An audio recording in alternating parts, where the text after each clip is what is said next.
Hello everyone, welcome to my channel. कैसे हैं आप सब? हो सब बढ़िया होंगे। तो गाइज, आप सबको पता है कि चैनल पर बीए सेकेंड ईयर यानी थर्ड सेम की क्लासेस चल रही हैं, जो कि रिलेटेड है आपके हिस्ट्री सब्जेक्ट से रिलेटेड। आपका चैप्टर नंबर 1 मैंने स्टार्ट किया हुआ है। मुगल साम्राज्य के बारे में हम बात कर रहे हैं। लास्ट की 3 वीडियो आप उसे ज़रूर देखिए, उसके बाद ही आज की वीडियो देखिए, तभी आपको समझ आएगा। तो आज का हमारा टॉपिक है हुमायूं। बाबर हमने कंप्लीट कर लिया है पिछले 3 लेक्चर में, तो उसे ज़रूर देखिए और नीचे आपको प्लेलिस्ट का लिंक मिल जाएगा डिस्क्रिप्शन बॉक्स में। तो चलिए आज की वीडियो को हम स्टार्ट करते हैं। आज पढ़ेंगे हम हुमायूं, जो कि था बाबर का पुत्र। बहुत बहुत इम्पॉर्टेंट है ये, क्योंकि मैं कह सकती हूँ कि जो है सबसे ज़्यादा प्यारा हुमायूं था बाबर को। ठीक है, तो चलिए इसको पढ़ते हैं। हुमायूं का क्या अर्थ होता है? हुमायूं जो नाम है, इसका अर्थ क्या है? तो इसका अर्थ होता है भाग्यवान। ठीक है, लेकिन ऐसा नहीं था कि इसको हम भाग्यवान कह सकते हैं। इसने अपने जीवन काल में बहुत सारी कठिनाइयाँ देखी हैं, तो इसको हम आगे देखेंगे। आगे बढ़ते हैं। बाबर की जब मृत्यु हुई थी 26 दिसंबर 1530 को, तो हो सकता था ना कि उसी समय ही, उसी दिन ही इसे उत्तराधिकारी घोषित किया जा सकता था, क्योंकि इसने तो घोषित कर रखा था, गद्दी से मिल सकती थी। लेकिन ऐसा नहीं हुआ। इसको इसकी मृत्यु के 4 दिन बाद जो है गद्दी प्राप्त हुई। कारण क्या था? कारण था कि एक दरबारी षड्यंत्र रचा जा रहा था, जिसमें एक वजीर था जो कि था बाबर का वजीर जो चाहता था, जो इसका फूफा था, हुमायूं का फूफा, वो इस गद्दी पर बैठे। ठीक है, तो दरबारी षड्यंत्र जिसकी जो था कि अपनी चाहता था कि भाई 4 दिन बाद वो गद्दी पर बैठ सकता था पिता की मृत्यु के बाद, लेकिन ऐसा नहीं हो सका। कारण क्या था? बाबर का था वजीर का नाम आप जो है याद रखेंगे, निजामुद्दीन अली मोहम्मद खलीफा। निजामुद्दीन अली मोहम्मद खलीफा, तो ये था बाबर का वजीर। ये क्या चाहता था कि बाबर का जो बहनोई है, यानी हुमायूं का क्या लगा? फूफा।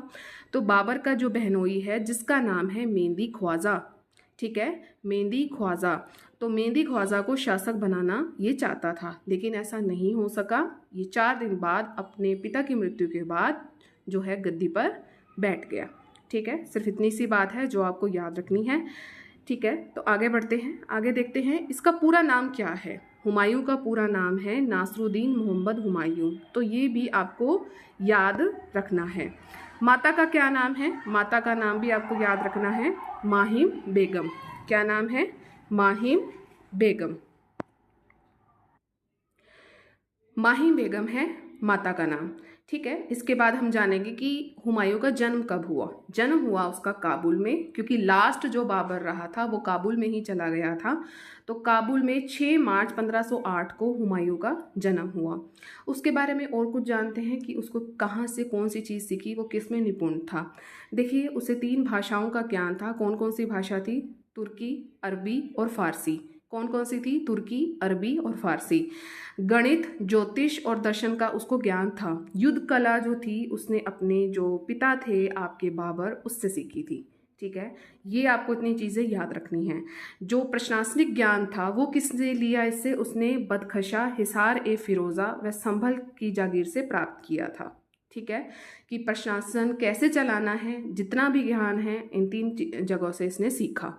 ठीक है, तो इतना कुछ है आपके हुमायूं के बारे में, आपको इतना तो पता होना ही होना चाहिए लिखने के लिए।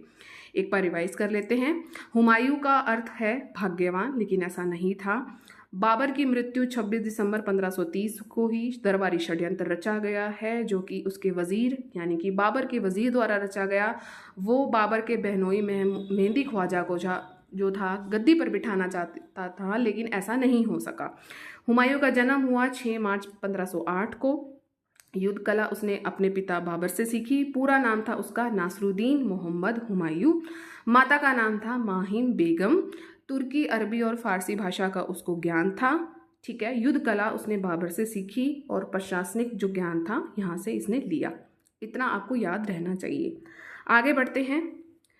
आगे ये है कि जो हुमायूं ने ये आपके क्षेत्र है, इस पर अधिकार कर लिए थे। आगरा पर संभलपुर, जौनपुर, गणिपुर, कालपी। तो ये आपको जो है क्षेत्र नाम याद रखने ही रखने हैं। आगरा, संभलपुर, जौनपुर, गणिपुर, कालपी। 5 बार बोलेंगे, याद हो जाएगा। अधिकार इस पे किया, हुमायूं ने इन सब पर अधिकार किया। बाबर इस चीज़ से बहुत ज़्यादा खुश हुआ, ठीक है। तो उसने क्या किया, उसने हुमायूं को कोहिनूर हीरा भेंट कर दिया, प्रेजेंट कर दिया। ले भाई कोहिनूर हीरा पकड़। अपने पिता की जो मृत्यु जब इसकी हुई तो जो उसके अंतिम दिनों में जो था हुमायूं बाबर के साथ ही रहा था, तो ये चीज़ भी आपको याद रखनी है।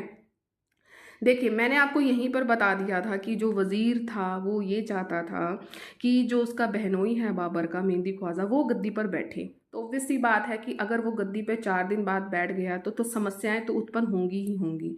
तो नेक्स्ट टॉपिक आपका जो है, हुमायूं की समस्याएं कौन कौन सी थी। मतलब उसको उत्तराधिकारी की भी समस्या थी, राजनीतिक अस्थिरता भी थी तो ये सब चीज़ें उस पर थी। इसको डिटेल में पढ़ते हैं। उत्तराधिकारी की समस्याएं, तो वो कैसे समस्याएं थी, आपको अभी पता लग गया कि मेहंदी ख्वाजा को वो बनाना चाहता था जो वजीर था बाबर का, लेकिन ऐसा नहीं हो सका। कौन बना, हुमायूं। तो ऑब्वियस सी बात है कि भाई की लड़ाई तो होगी होगी, तो ये भी समस्या उसके सामने थी। राजनीतिक अस्थिरता थी, राजनीति में भी इतना कुछ खास आपको स्थिरता देखने को नहीं मिल रही, क्योंकि बाबर ने 4 आपके युद्ध लगातार जीते थे। आप सबको मैंने पिछली वीडियो में करवा दिया है।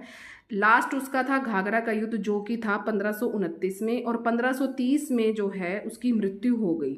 और इसी समय जो आपका हुमायूं है गद्दी पर बैठ गया। तो कैसे स्थिरता आ सकती है। बाबर जो कि भारत आया था लड़ने के लिए, इब्राहिम लोदी को हराया था, ठीक है। तो कैसे उस चीज़ में स्थिरता आपको देखने को मिल सकती है, स्थिरता ऐसे नहीं मिलती है। तो राजनीतिक अस्थिरता भी थी। अब राजनीतिक अस्थिरता थी तो प्रशासन में भी इतना कुछ खास आपको देखने को नहीं मिल सकता, क्योंकि अभी अभी तो उसने अपने पांव जमाए थे और इतने में तो उसकी मृत्यु होगी, और 4 दिन बाद ही उसके पुत्र को बिठाया गया, हुमायूं को। तो कुछ भी नहीं था, ऐसा कुछ भी नहीं था कि जिससे आप देख सकते हैं कि आपको कुछ इंप्रेसिव लगे, नहीं लग सकता। इतनी जल्दी कोई भी चीज़ सिरे नहीं हो सकती। बाकी आप अपनी बुक में से पढ़ सकते हैं। खराब आर्थिक स्थिति, इस वजह से आपकी आर्थिक स्थिति भी, जो इसने जो मुगल साम्राज्य की नींव डाली थी बाबर ने, तो आर्थिक स्थिति भी बहुत ज़्यादा कमज़ोर हो गई थी। क्योंकि आते ही बाबर ने क्या किया था, अफगानों और राजपूतों से पंगा ले लिया था। सबसे बड़ी बात तो यही होगी कि अफगानों और राजपूतों से पंगा ले लिया, उनसे लड़ाई कर ली और जीता भी सही बाबर। तो उसका जो हर्जाना था, तो उसको तो हर्जाना किसको भुगतना पड़ा, हुमायूं को, यानी कि उसके बेटे को, ठीक है। लेकिन आप कह सकते हो कि उसने भी, हुमायूं ने कोई ज़्यादा सूझबूझ इसमें नहीं दिखाई। वो मतलब संभाल सकता था, लेकिन उसने भी ज़्यादा सूझबूझ नहीं दिखाई। कमज़ोर सैन्य व्यवस्था थी। जब इतना कुछ अगर बिगड़ रहा है, आप ऊपर देख पा रहे हैं, इतना कुछ अगर बिगड़ रहा है, तो सैन्य व्यवस्था कैसे आपको कह सकते हैं कि भाई कमज़ोर नहीं होगी। कमज़ोर तो होगी होगी कि इतनी हलचल हो रही है, आपके पास आर्थिक स्थिति आपकी मजबूत नहीं है, प्रशासन आप बढ़िया तरीके से नहीं चला पा रहे हैं, राजनीतिक अस्थिरता भी आपको देखने को मिल रही है, उत्तराधिकारी के लिए भी आपके लिए षड्यंत्र रचे जा रहे हैं। तो सैन्य व्यवस्था कैसे कैसे बेटर हो सकती है, क्योंकि इनका तो युद्ध करने का काम था, ठीक है। तो ये हुमायूं की समस्याएं थी जो मैंने आपको समझाई। बाकी आप अपनी बुक में से इसको रीड ज़रूर करेंगे। आगे बढ़ते हैं। अब ये नहीं था कि इसको उत्तराधिकारी समस्याएं मिल रही थी, नो, इसका स्वयं का उत्तरदायित्व था। खुद की पर्सनैलिटी ही हुमायूं की ऐसी थी कि कह सकते हैं कि भाई ये चीज़ों को संभाल ही नहीं सका। जैसे कि सही समय पर सही निर्णय लेने का अभाव। मतलब जब उसको कहा गया कि तू निर्णय ले ले, उस टाइम तो उसने लिया नहीं, बाद में निर्णय लिया। जब आपको जिस चीज़ के लिए कहा गया है कि आपने उस चीज़ पर निर्णय लेना है, लेकिन आप उस टाइम पर उस चीज़ का निर्णय नहीं लेते हैं, तो आपको क्या मिलेगा, बाद में ये होगा कि वो चीज़ बिगड़ जाएगी, या तो उसमें अस्थिरता आ जाएगी या वो चीज़ बिगड़ जाएगी। तो यही काम जो है हुमायूं का साथ हुआ। सही समय पर सही निर्णय इसने नहीं लिया, ये उसकी सबसे बड़ी भूल थी। अब देखिए, जब वो सही समय पर सही निर्णय नहीं ले पा रहा, तो योजनाबद्ध इसमें जो है जीवन का अभाव भी आपको देखने को मिलेगा। निर्णय नहीं हो पा रहा तो आप अपने जीवन को कैसे सुधार सकते हो।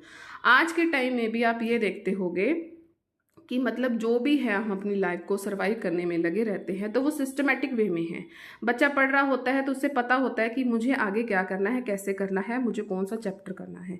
आज कहे कि मुझे आज ये चैप्टर करना है और 2 दिन बाद कहे कि मुझे वो दूसरा चैप्टर करना है, उस चैप्टर को तो आपने ख़त्म किया ही नहीं, ठीक है। आप एक बनाते हैं ना, टाइम टेबल बनाते हैं कि इस समय मुझे ये काम करना है, इस समय मुझे ये काम करना है, जो जेन्युइन है। लेकिन अगर आप ये चीज़ नहीं करते हैं तो कोई भी काम आपका पूरा नहीं होता। तो योजनाबद्ध जीवन का इसमें अभाव था। इसे एक अफीम खाने की आदत भी थी जो इसको ले डूबी। जहाँ नशा आ गया तो बंदा वहीं डूबा। ठीक है, तो आज के टाइम में भी ये चीज़ है ना ये चीज़। तो देखिए, इतिहास ये नहीं है कि आप उसको पढ़ रहे हो तो बस हाँ भाई मुझे तो नंबर लेने हैं। नो, उसको आप अपने वर्तमान से भी जोड़ सकते हैं, अपनी पर्सनल लाइफ से जोड़ के देखिए। इतिहास सब्जेक्ट, हिस्ट्री सब्जेक्ट बहुत, मैं कहती हूँ बहुत इंटरेस्टिंग है, लेकिन बशर्ते यूँ है कि आप उसको इंटरेस्टिंग कैसे बनाते हैं, उसको अपने दैनिक जीवन से कैसे जोड़ते हैं। मैं कहती हूँ कि जब आधुनिक भारत को आप पढ़ते हो तो उसमें मैं तो कहती हूँ कि सब कुछ ही हमारा आज के जीवन से जुड़ा हुआ है। ठीक है, और ये जो राजा महाराजा से थे, इन्हीं को देख के तो हमने बहुत कुछ सीखा है। ठीक है, कमज़ोर सेनापति, जब इतनी चीज़ें बिगड़ रही हैं, ऊपर सैन्य अवस्था भी इतनी कमज़ोर थी, तो सेनापति भी ये था ही। अगर इतना ही सक्षम होता तो ये सारी चीज़ें मतलब एंगेज ना करता। क्योंकि देखिए, कमज़ोर अगर सेनापति है तो सबसे पहले तो आप कोई भी काम करते हैं तो उसमें आपको अनुशासन चाहिए। अगर वो अनुशासन आपके जीवन में नहीं है तो आप किसी भी काम को जो है नहीं कर सकते। ये आज भी लागू होता है। अगर आप अपने साथ स्ट्रिक्ट नहीं होते हैं तो कोई भी काम आपका परफेक्ट नहीं हो सकता। तो इसका कैसे हो जाता? तो यही चीज़ हमने देखी।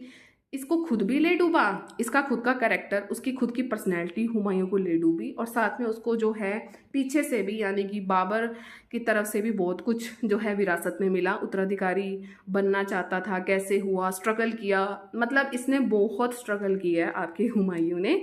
ठीक है, और युद्ध ही लड़ता रहा। और इसमें जो है हमीदा बानो बेगम इसकी दूसरी पत्नी थी जिससे अकबर का जन्म हुआ। वो हम नेक्स्ट वीडियो में पढ़ेंगे, और उम्मीद है कि आपका जो है हुमायूं नेक्स्ट जो लेक्चर होगा उसमें मैं बिल्कुल कंप्लीट कर दूंगी। तो कैसा लगा आज का वीडियो? मुझे उम्मीद है आपको बहुत बढ़िया लगा है। तो अगर आपको अच्छा लगा है तो मैक्सिमम आप लाइक करें, शेयर ज़रूर करें, और सब्सक्राइब का रेड बटन उसे ज़रूर प्रेस करें, और ऑल पर आपने ज़रूर क्लिक करना है ताकि चैनल पर जितनी भी वीडियोस आएँ उसकी नोटिफिकेशन आपको टाइम टू टाइम मिलती रहे। Till then, thank you so much. मिलेंगे अपनी नेक्स्ट वीडियो में। Take care and bye bye.